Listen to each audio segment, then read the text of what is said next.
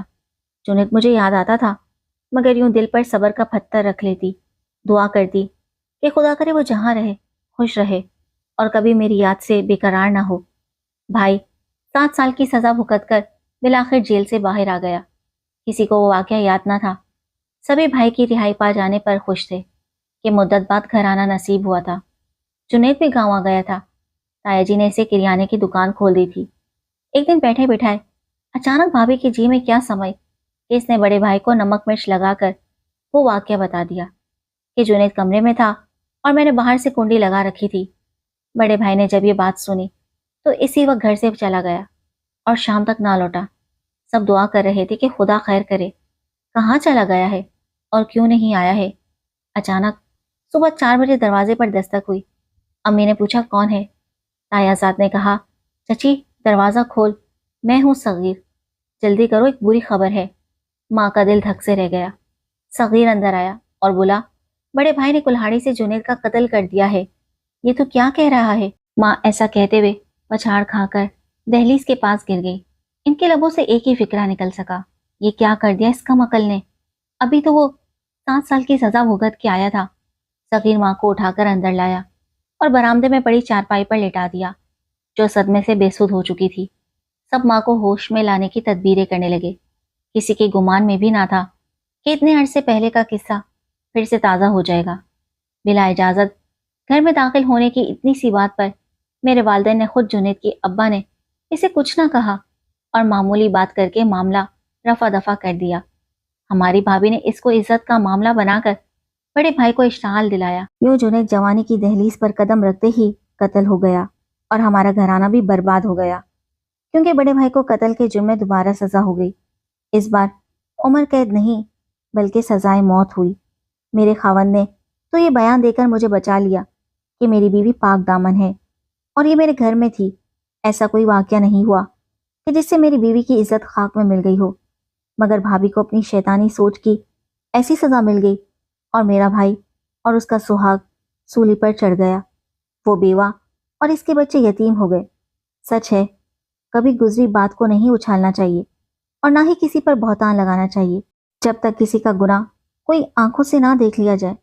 دعا ہے کہ خدا میرے شوہر جیسا نیک انسان ہر کسی کو دے اور میری بھابھی جیسی بے وقوف عورت کسی مرد کو نہ دے۔